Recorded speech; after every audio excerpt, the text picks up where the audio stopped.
nós vamos evitar que quem pague essa conta seja o lado mais enfraquecido. A preocupação que eu tenho é o seguinte: quando os bancos estão aí quebrando, está usando dinheiro público que é para usar na educação, na saúde, em outras áreas tão carentes, né?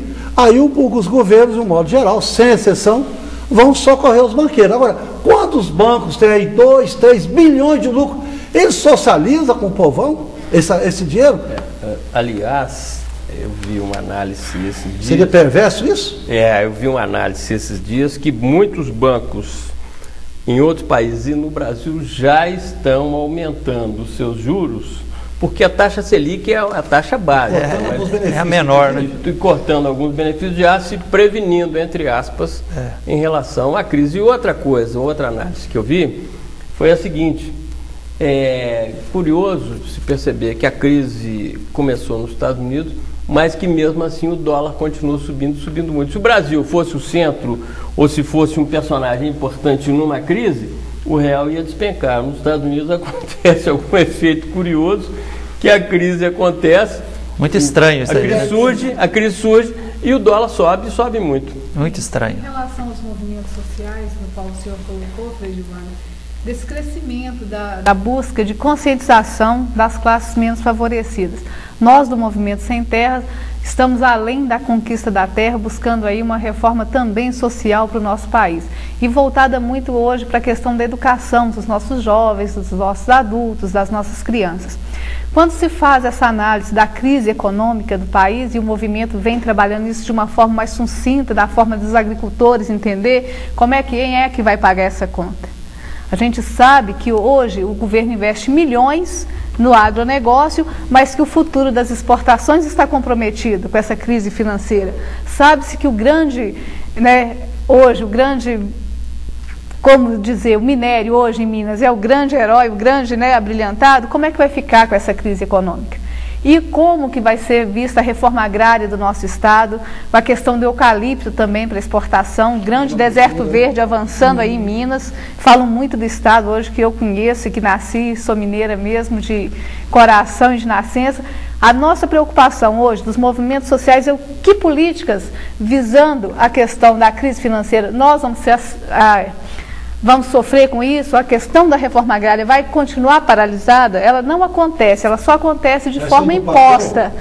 Nunca saiu. Ela sempre esteve no papel e nunca saiu. E vai retroceder-se mais ainda?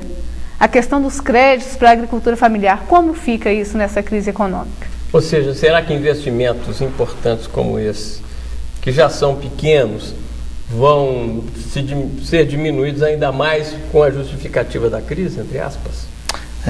Muito pertinente, Valéria, que você está colocando, porque, assim, eu acho que, primeiro, diz que quando tem um grande problema, fazer o diagnóstico, né? Eu acho que um dos graves problemas que nós atravessamos hoje é que hoje existe, na prática, uma indústria construindo uma cortina de fumaça entre a realidade e o povão que está do outro lado. Então, por exemplo, hoje, via de regra, os meios de comunicação trombeteiam aos 4 ventos todos os dias para 190 milhões de brasileiros um cardápio basicamente com 3 coisas: economicismo, entretenimento e violência. E isso de forma exasperada. Então, economicismo. Então, fica só falando da questão econômica, né? A bolsa subiu, desceu e tal, investiu, comprou, a divisa aí, entrou, saiu, tal. Isso é a maior pornografia.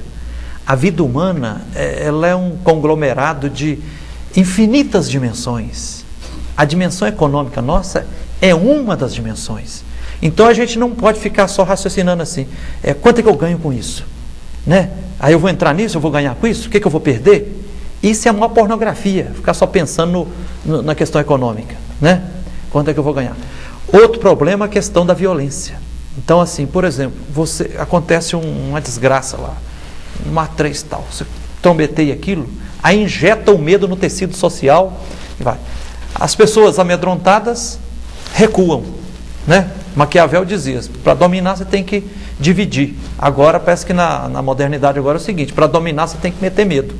Você mete medo das pessoas, as pessoas ficam em casa, não sai de casa, não vai mais participar da igreja, nem de uma associação, nem de um movimento popular e tudo. Você divide o tecido social.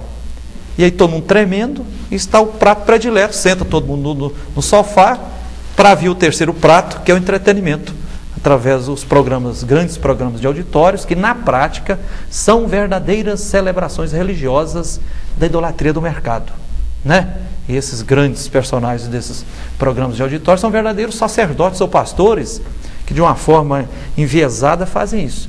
Então, essa é a primeira coisa que a gente tem que perceber. A outra, Valéria, você falou muito bem, assim, a questão não é que só falta apoio na reforma agrária e aos pequenos e aos pobres. A questão é que há uma política econômica perversa.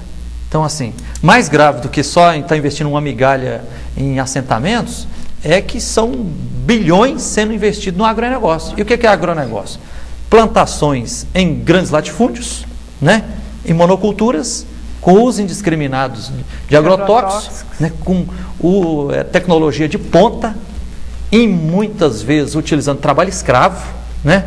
Agora mesmo estão acompanhando aqui, Peninha, sim, está há 3 meses num leito na enfermaria do Pronto-Socorro João 23, o boia-fria, o senhor Sebastião Sérgio Martins, que foi um daqueles sobreviventes naquele desastre não, um crime que aconteceu na Fernão Dias do Sul de Minas, Santo Antônio do Amparo, dia 19 de agosto, quando um caminhão de boia-fria sem freio tombou, 14 morreram e outros 18 ficaram feridos, e o boia-fria está lá abandonado assim. Poucos dias houve mais 1 ou 2 acidentes também, nas mesmas circunstâncias. Até precisou de 3 acidentes de mortes e de feridos para que se proibisse. Quer dizer, isso já devia ter sido proibido há 50 anos, 60 anos. Então isso precisa ser revisto, assim, a elite brasileira e os governos, para essa bobeira, está claríssimo, todos os historiadores demonstram que país que exporta matéria-prima é país colônia.